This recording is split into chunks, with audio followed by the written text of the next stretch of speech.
Welcome to the Elite Level Podcast. I'm your host, Alex Elaine, and this is the podcast where we explore how elite level performers think, act, and operate. As always, we've got an absolutely fantastic guest on this week. Alan, it's great to see you. Alex, appreciate the invitation. Absolutely. So, Alan, for the guests out there who don't know who you are, if you could summarize your career in 2 minutes or less by telling us about some of your career highlights, who you are and what you do. Okay, so I'm currently a sales leader for a company called PatSnap, based in London. And I started my career probably quite similar to a lot of my generation, graduating without really having a clear path of what to do. So I kind of fell into sales, let me use the term old school sales, telesales, making $100, $150 a day. It was all about not making any excuses. Here's your list, here's your phone, go and make something happen. And then got curious into the more consultative side. So I then worked for a company called EasyNet, which was basically selling internet service, providing solutions to businesses. And then, and maybe this might pique your interest, Alex, top of my career in sales, doing well, and decided to leave. So I basically gave up my city job, so to speak, and went to study traditional Chinese medicine for 4 years before returning back as an SDR, and then currently being in my position as head of sales for EMEA for PatSnap. Wow, what a story, and very well summarized, if I don't say so myself. So, Alan, a lot to unpack in that. I want to start with, I believe it was Pitney Bowes where you started out your career, and there's a lot I can share in that, having started my career at Danwood and a printer and copier, in essence, manufacturer. Tell us about that experience, because I'm sure there were some hardened lessons that you maybe got from that type of experience. There were some hard lessons in terms of like hard work as well. So I think I learned more about hard work over smart work at that time. So I think I didn't really have an understanding of what sales was. It's more about what I saw on TV, like your Wolves of Wall Street, like your Boiler Room, which is good entertainment. And I think I just really threw myself in, and I really just made it based on my work rate. I've always been someone, I have a martial arts background. So there was a lot of like cross influence between, at that time, how I was training and the system, if you're curious, that I do and still practice, is Wing Chun, which is basically the system that Bruce Lee started his training in. And I took the same approach. I was coming in, working hard, not really talking much. If you remember me back in the old days, it was more about me coming in with really, really laser focus and just hitting the phones. So the biggest learning I had at that time was, I think, looking around at that time, a lot of my fellow graduates, they went into like admin type roles, and there's nothing wrong with that. But I realized through sales that the performance side could be really much linked to like carving out your own destiny, so to speak. So that was my first major learning, that the more you put in, the more you can actually get out. And I've always been quite a goal-oriented person. And it just went from there. And from there, it was all about setting goals, which I got a little bit obsessed about. And maybe here's another talking point. I didn't really enjoy as much of the journey. It was more about what could I achieve and what was coming next. So that was a key learning for me at that time as well. Hey, Elite Level team, appreciate you tuning into this week's episode. I just wanted to make sure that you knew about a live sales masterclass that I'm hosting on the 4th of June at a special venue in central London. So if you're an SDR or an early stage AE, we're going to be going through everything that it takes to be a best-in-class account executive. Everything from territory planning right the way through to discovery, role plays, and more. And I want to make sure that you are there. So be sure to visit www.elitelevelacademy.com. That's www.elitelevelacademy.com to make sure that you can book a call with me, schedule your ticket, and I'll see you there. Really interesting. You mentioned quite a bit about almost these external influences, whether it was martial arts or, some of the things that seemed innate in you as a person, a level of drive, just getting out there and making things happen. I'm just curious, in your background, how much of maybe your upbringing, whether it was parenting, just something that you felt was born into you, what type of influences did you have, maybe more so in your personal life, that played a role in your early mentality? Happy to share, and I think it's good to be transparent. So I grew up in Camden area, around North London. Two parents from a country called Laos. I'm not sure if you're familiar with Laos. At that time, no one was. So I used to sales from Thailand, which is next door to Laos. And I went to a school which, let's say I was one of the minorities. I think there were probably around 8 people from my sort of Asian descent background in a school of about 100 pupils. Now that comes with some learnings, because I think at that time, you know, people maybe didn't as much embrace certain types of cultures. And coming from an immigrant background, you know, my parents came over here after like the Vietnam War. So you see that type of struggle. Like you come here and, you know, my parents wanted to create an environment or have us in an environment that we could better ourselves. And watching my sort of mum and dad are both influences, but my mum actually was a single parent. So my parents, short story, they separated, but then they got back together at some point, which is a great love story. But seeing my mum go through some struggles, to some extent working, you know, even 2 jobs just to make ends meet for myself and my brother, really ingrained a certain DNA. And I'm, based on my values and my family values, I am cut from the type of cloth that you do appreciate where you come from and you don't want to let certain important individuals down. So I think that influenced me a lot. And then just to add a bit more, I think growing up, there was an era where maybe certain things were misunderstood in terms of different cultures. So there was a lot of distractions of my generation, and that's where I found martial arts. And I wanted to do something good and positive and go down that path. So I think martial arts kept me on the narrow and straight, and I sort of channel that into sales as well. So maybe you can see some of the influences from that perspective. I can, and I think the phenomenal thing about doing these podcasts is you get to meet great people and learn where you share some synergies. There's a lot in your story I can relate to, from the growing up in a single parent household, having a massive passion for combat sports, and we spoke a bit about that offline. And it's amazing how some of these types of influences and you know, scenarios can really help shape the mentality when it comes to being great at sales, having that drive, that passion, that motivation. So it's definitely something to encourage other people to look at and think about. Are there certain, whether it's sports or external influences, that they can bring into their life to help give them a little bit of an edge? I want to fast forward to the time that you spoke about where you took some time out, it sounds like, to go back to study. I think it's Chinese medicine that you mentioned.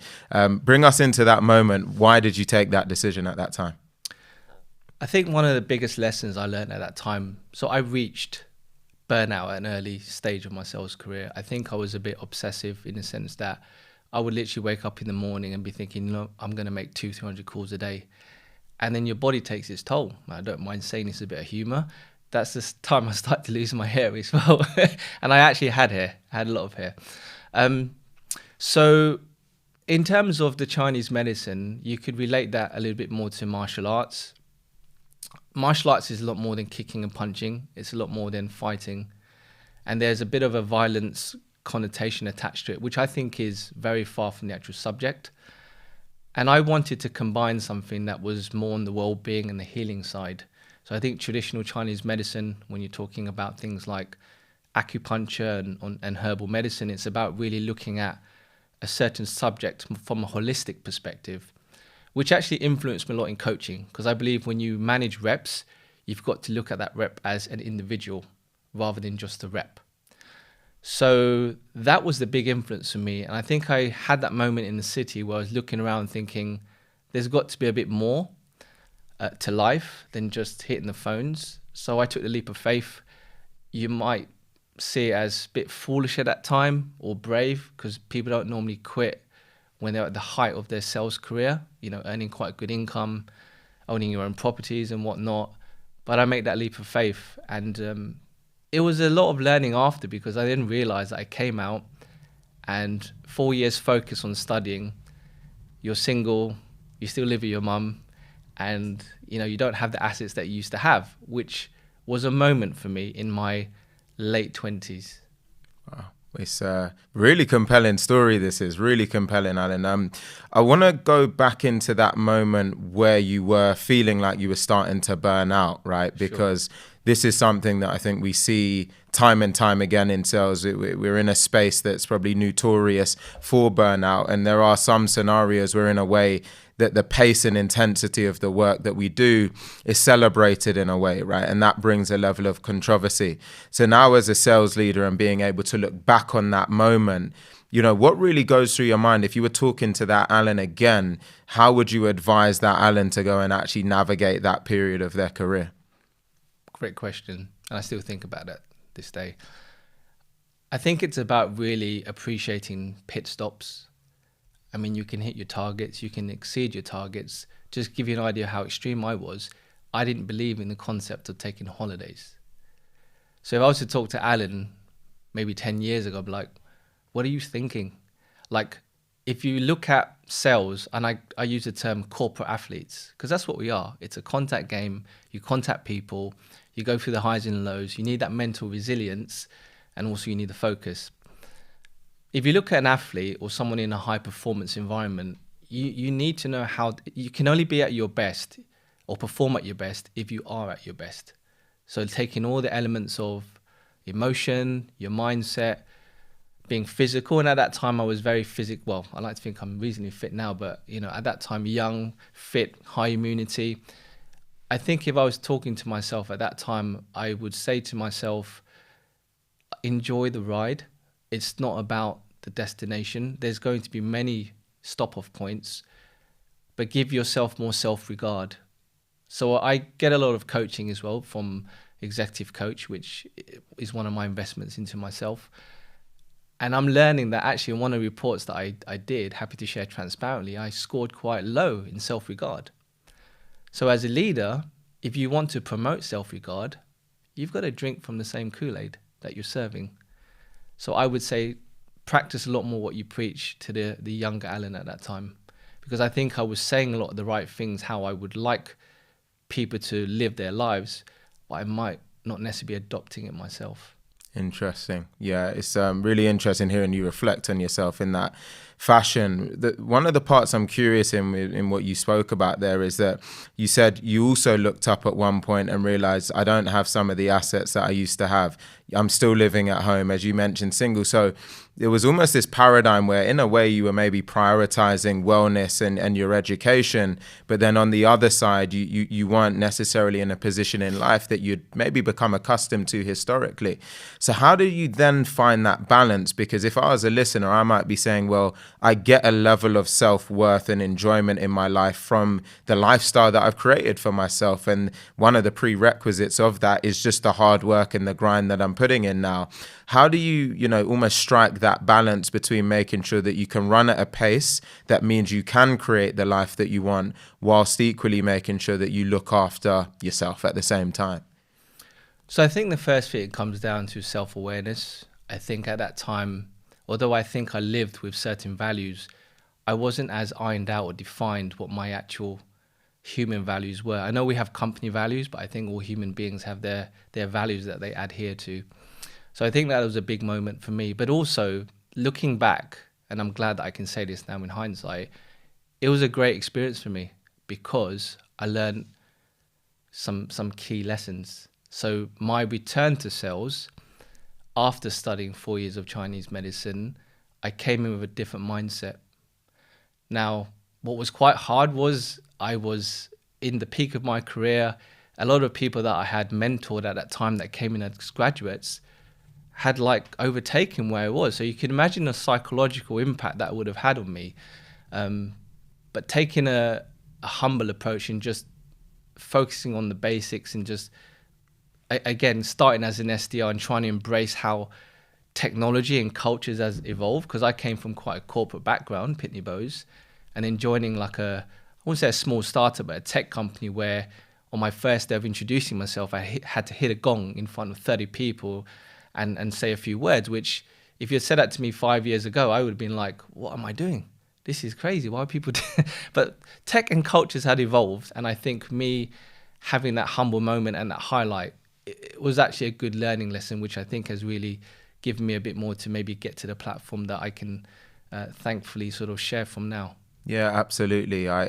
When I kind of reflect over some of my own journey in a certain regard, one thing that I often say to people is really to focus on pursuing things that you're passionate about in life. Because when I look at a career in sales, certainly software sales, there has to be, in my view, a level of acceptance of the pace and the need to build a level of resilience, because it's not an easy job, right? You can't walk into a role like this or a world like this, do the bare minimum and just get away with it, right? The people who are performing at the top level, they do have an operating system that is demanding, right? As much as you have to have balance in your life, it is demanding. So I think where you have love for something or a level of passion for something, it really makes the difference, because it doesn't mean you then can't burn out. But what it means is that you're waking up every day with a lot more vision, a lot more purpose, more of an intent, right, in the way that you can go about that day. So I'd really encourage people to just look at what they're doing right now and say, where am I deriving passion? Where am I deriving energy? Am I waking up with that feeling of real mission, vision, and purpose? And if that's the case, I think you're giving yourself a much better opportunity to operate with a level of pace and urgency without finding yourself, falling off a cliffhanger at the other end. Hopefully that resonates as well, your side, Alan. Now, let's talk a bit about you being a sales leader, right? And that progression from the point of being an SDR and stepping back in the ring and then working your way up. Just walk us through the steps that you took, your mentality as you took those steps, and then we'll work from there. Sure. So post Chinese medicine degree, moving in as an SDR. So imagine you're top AE, and then you leave sales for a bit, and then you return as an SDR. There's nothing wrong with the SDR role. I think it's a great platform to start, but try starting that after 6 years of being a top AE. So that's a big humbling pie. So I think if you look at my LinkedIn, I had 3 roles as an SDR in 3 different companies, which was for 3 years. So it took me a bit of time to find my flow again. But I think what really did it for me was I was trying to, learn more and embrace more how SaaS has evolved, because SaaS wasn't really around per se at the time that I first started my career. But what did it for me was having that humbling experience to say, look, it's almost like martial arts, right? If you've been at the game for a while and you're unfit, you get a good self-realization. You might have been able to do 50 push-ups, but at that time, if you can't even do 5, you get that insight, but what do you do about it? So I stuck to my principles, working hard, being open, sharing, accepting that I'm not where I want to be, and then just focusing on key specific goals on a weekly, monthly basis and hitting them. So I brought it back down to basics, to the point where I think after 3 years, metaphorically, I was fit and healthy again and in fighting mode. And then having missed being an AE for so long, so if you think about it, and I had this in the interview process, the person that interviewed me said, Alan, you've not been in the sales cycle for 8 years. Imagine how much that hit. But then I also took that as motivation. So there's 2 ways you can take that. And then I just came in, worked really hard. Fortunately enough, the company that I joined, PatSnap, was at a pivotal moment where compelling product, good timing, innovation was at the forefront of what companies did, because we provide an innovation platform. And I just worked hard and, excelled. Sorry if I sound a bit self-narcissistic there. But from that moment on, it was, I guess, the martial arts influence, because I'm also a martial arts instructor. So the teaching element is very similar to coaching. And I would find that there were account executives, maybe new, that couldn't really cope and was adapting to that high growth type pace, which does force you to reinvent yourself and does really push you to have a growth mindset. Otherwise, it's quite hard to survive. And they would ask me questions like, Alan, how do you do this? Or how come you can do that and we can't? And I actually enjoyed that coaching and teaching part and got a lot of fulfillment from seeing people do really well. And it just organically grew from there. And then from then on, I think if you reference Jack Ma a little bit, he says, and maybe I was late to this, in your 20s to 30s, he said, what's more important than actually finding the right company is finding the right mentor or the right coach, because you need to learn from that person. And if you think about it, Alex, a lot of happiness in life or whatever you want to achieve comes from other people, not just from yourself. And I think me having that moment where I thought it's all about what I can do, slightly old school, like I don't need anybody, but actually it's far from the truth. You do need people, you do need influences, you do need people that can keep you in check as well, your environment. And I think from there, 30 to 40, Jack Ma says, you need to know what you're good at. Because he says, if you don't do that in your 40s and 50s, you're going to be too old to basically pivot to anything else. So I think at this point now, being a sales leader, so to speak, or I look at it as a platform where I can actually really add value and help people, based on also adding value to myself, because the saying is you can't give water from a well if that well is empty. So it's important on me as well to keep myself invested and giving myself like the juice in order to then train onwards. So I would say that was the key thing. And I feel quite honored in a sense that I wake up. You talk about passion. For me, it's like I get up in the morning and there's so many talented individuals I get to work with. And it's not really work. I know people say the cliche, but I think if you don't surround yourself in the right environment, or you have some idea what your true north is at a certain point in your career, it becomes draining. You're not adding value. You're actually taking or detracting value from yourself. And I'm a massive believer, like without putting age into it, but as you get older, you're like a battery. You're not going to get more energy as you get older. So you need to prioritize where your energy is. And I think in optimizing and prioritizing, you then get more fulfillment. Absolutely. Alan, you are a well of wisdom. Oh, wow. Is what's going through my mind right now. A ton to unpack in that. And certainly on that, we hear about work-life balance consistently. And I often have the saying of having work-life harmony, because whether you're an entrepreneur, you're in sales or doing anything else, we spend a lot of our lives, in some capacity working, right? And so it's absolutely important, one, to surround yourself with great people, two, to enjoy what you're doing, and three, to go for it, right? We get one shot, we get one opportunity at this thing called life. Why not go all in, right? There was so much in what you just said. One of the things that stood out to me was actually the beginning of what you said when you mentioned being an SDR and that time about the transition, right, to try and take that step up. And then someone said to you, Alan, you've actually not closed a deal or been in a full cycle for 8 years. And you said, it was all about my mentality and the way that I saw it. That's a really poignant point. And I think something that a lot of people don't always find easy to navigate is actually when you're in that moment where things maybe haven't gone your way, you're not in the place in life that you expect to be, you're an SDR and you think you deserve to be an AE, or you're an AE and you think you deserve to be a manager, but that opportunity isn't quite there. How do you have that introspection to be able to say, let me look at this situation and I'm going to intentionally view it differently? How does someone go about doing that? So I think a lot of it comes down to your own accountability. So we've heard of the blame game, which is probably one of the easiest games to play, but the hardest game to win, or you don't really win it. And if you do win the blame game, you've actually lost. So I think at that time, I did put a lot of that accountability on me in terms of the things that I needed to adapt to. I think a lot of my life, it's been a case where I do like challenges. So one of the biggest things that motivates me, and I've had this a lot in my life, not just my career, is when someone says you can't do something. That for me, it's like a limited belief. Now, it doesn't mean that I'm going to be the next Elon Musk, but I think if you live your life with a limitation, then maybe quoting Bruce Lee, like use limitation as no limitation, right? So I think for me, getting that mindset right first was the side for me to sort of cope with going through that challenge.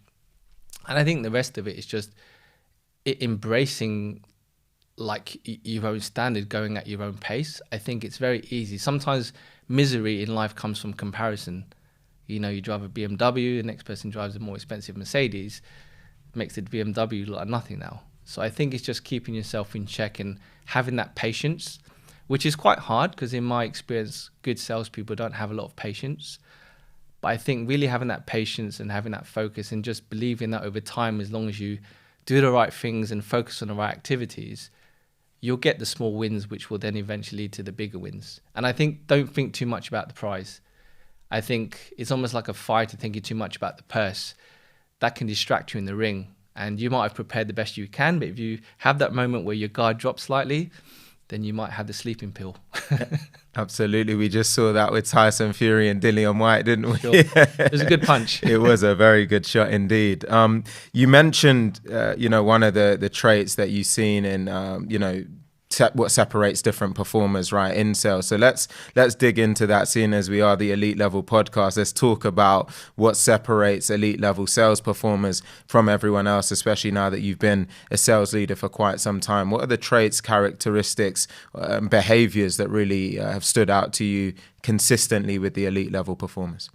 So I'll keep it down to basics first. I think in my observation, I guess it's just my journey, I think top salespeople or not necessarily they do a lot of the things that the other salespeople don't like to do. For example, prospecting. Okay, so I always say to my team, we focus a lot on closing and revenue, but you can't close what you don't have.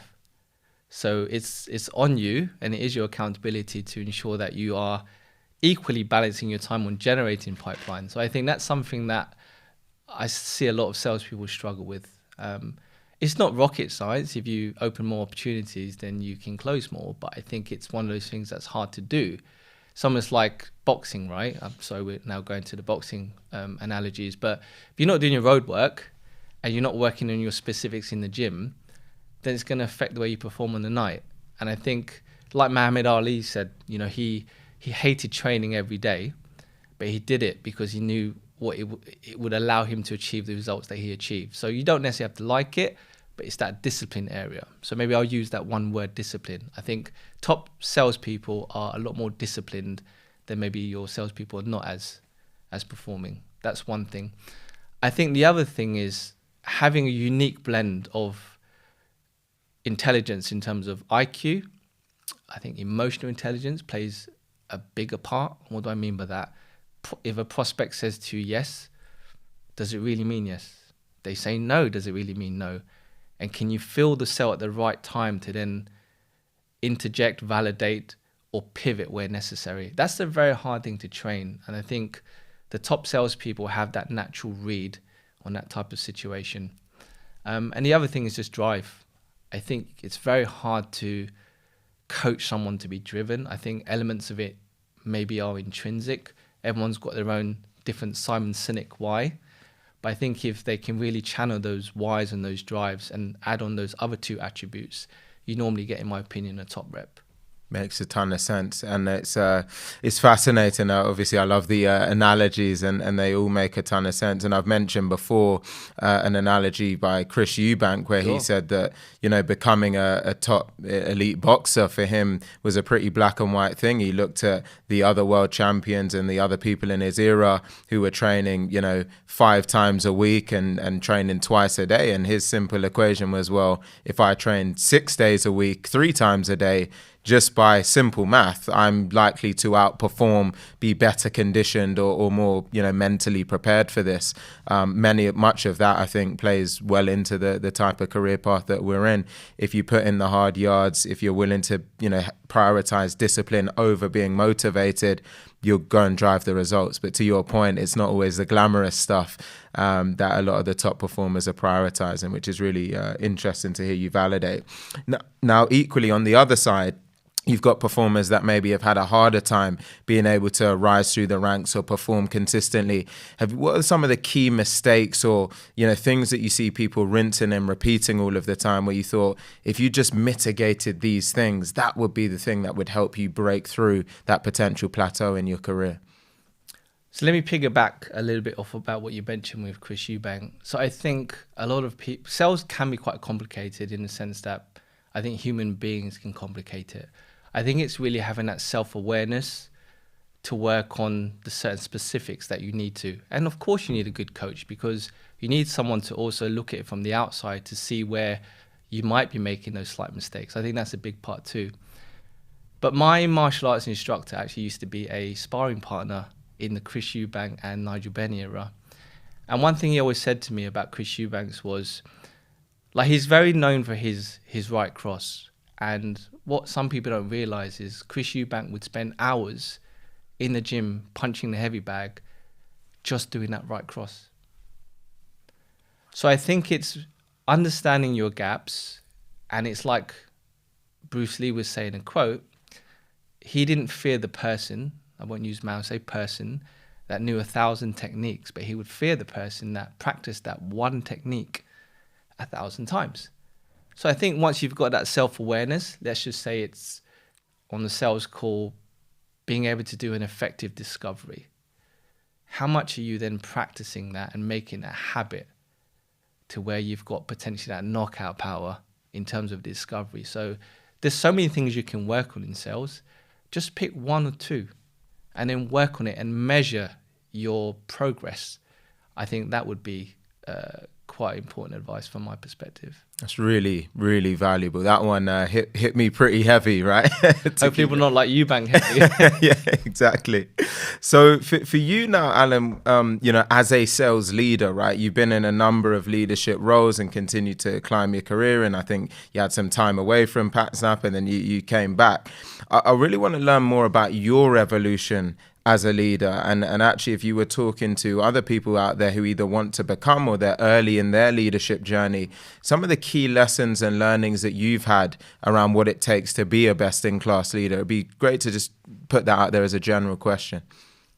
That's a great question, because we've just promoted some growing leaders internally, and so it's quite fitting. So I think the first thing to do, my advice, is try to understand the difference between the world of an IC and the world of a sales leader, because I think they're very different. I think when you're an IC, sometimes you think the natural path is to become a sales manager, sales director, or a VP of sales. But it's very different in how your mindset is, how you approach, because when you're an IC, it's more straightforward. You're like a horse with blinkers, you have a number, and it's on you to find creative ways to make that number work and overachieve. When you're a sales leader or a sales manager, let's say you've got 6 individuals. You've got 6 individuals, all with 6 different personalities, all with 6 different types of competency levels, and 6 different types of challenges that come with all human beings. Plus, you have the pressure then from the company to produce results. That's quite a shock to the system if you've just come from an IC background. And I think, in my experience, a lot of ICs can struggle, and I struggled at the beginning with that. I think what did it for me was really when you come to peace with what you actually are trying to achieve by becoming a sales leader. And I've spoken to some reps that have transitioned, and there's always that concern about, oh, I earned 300 grand as an IC, and as a sales leader, I don't know if I'm going to do this, that, and the other. And I know it sounds a bit contradictory, but you shouldn't make it purely focused about money as the outcome. You really need to have true fulfillment, in my opinion, in developing people, because the more you plant the seeds, and if you go back to the basics, planting seeds is starting from recruitment. Not every seed will sprout into what you want it to be. And then you've got to give those seeds in that environment the right water, which is like resource. You need sunlight, which is like, inspiration, warmth. You need guidance, all of those things. And then from that, you can then talk about influencing the number. So it's like the number's always important in sales, right? We're in the revenue business. But it's how much time you're willing to grow your team to get them to a certain level where they can take care of that number. Interesting. Yeah, it's very, very fascinating, because to your point, a lot of people would be sitting out there thinking, I am the AE and I think I'm ready. It's time in many cases, because it's just the natural next step. It's just the thing you do. You go from AE to manager. But in reality, is that person sitting thinking about, what do I want to get out of that experience? Why do I actually want to be a leader? And to your point, that developing talent piece really is at the core and the crux of it, but is maybe sometimes overlooked a bit, especially once people say that maybe actually your top IC will often likely out-earn their manager, and some people don't necessarily consider some of these things. So if there was someone who wanted to make the transition, right, they wanted to go from account executive to first-time leader, what are the best steps you would say that they should take as an AE, and the things that they should make themselves aware of before they actually put their hand up to make that transition?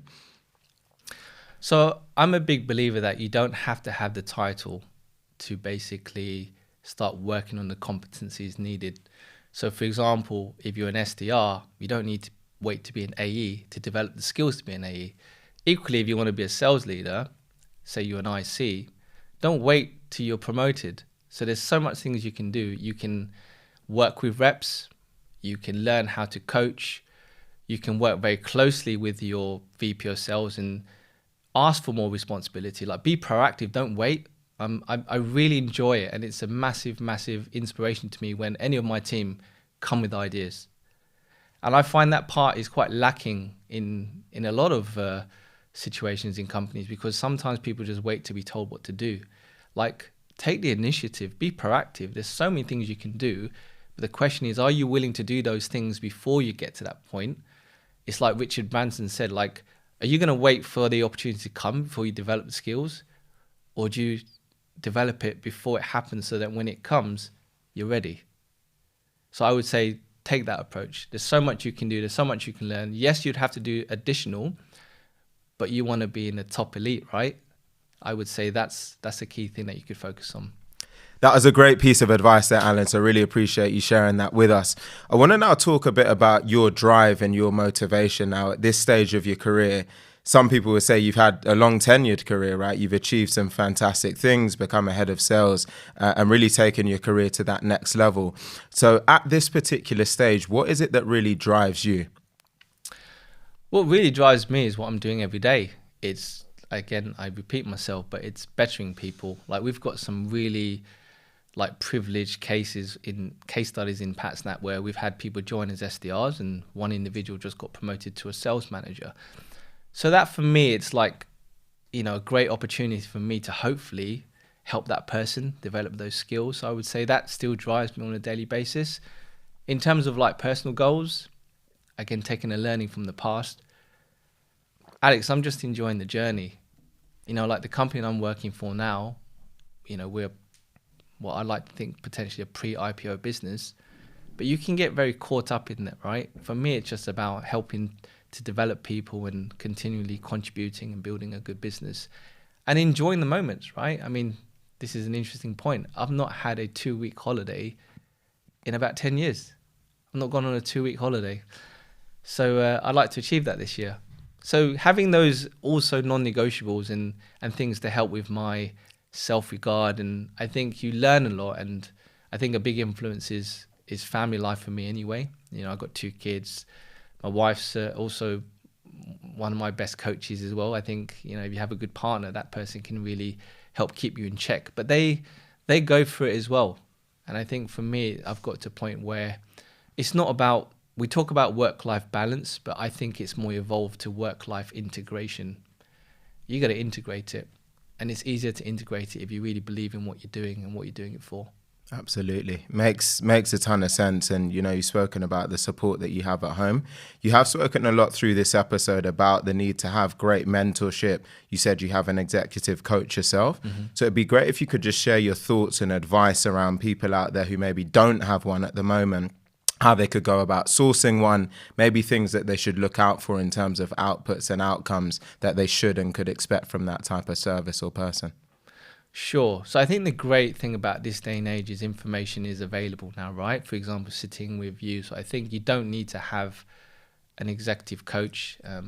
I do it for my own reasons, but I think within your own workplace, I'm sure there's going to be someone that can be a good mentor to you. You just need to seek them out. I think it's about really educating yourself. There's so many recommendations on certain books and things like that. But I think you need just to have the thirst and the hunger to learn and be coachable. Always be open, always be, ABC is not just always be closing, it's always be curious. So I think just keep that curious mindset. And actually an idea, I think there's a lot of people willing to give. One thing that I also want to do this year, if it's of any use to anyone, is actually mentor someone not from within my company. Very similar to what you're doing. I'm not sure, maybe I can take them to 200K like you, but definitely having that external person that can give guidance. Absolutely. And I think that says a lot about, the way that you're thinking and acting, and now this stage of your career where you have so much wisdom and so many stories. It can really be transformative for someone out there. And sometimes I often say, I know in myself, I feel I have a duty to give back, a duty to make a difference. It's a big part of why I started the podcast, is really to help, bring on phenomenal leaders like yourself to be able to shine that bit of light, right, and go one to many in terms of being able to share that. When you think of your own legacy, Alan, and you really look ahead, and I guess maybe if you think 30, 40 years ahead and you're, in that rocking chair saying, this is the legacy that I wanted to leave on this world. What does that really look like for you? So I think for me, if I was to look back, it sounds really simple. I mean, we talk about things like servant leadership and whatnot. I'd like to be known as a leader that just led with good values. Simple as that. Wow. Because we talk about servant leadership, and servant leadership is a lot about what you're serving. And I'm quite into my analogies, and maybe you like this one.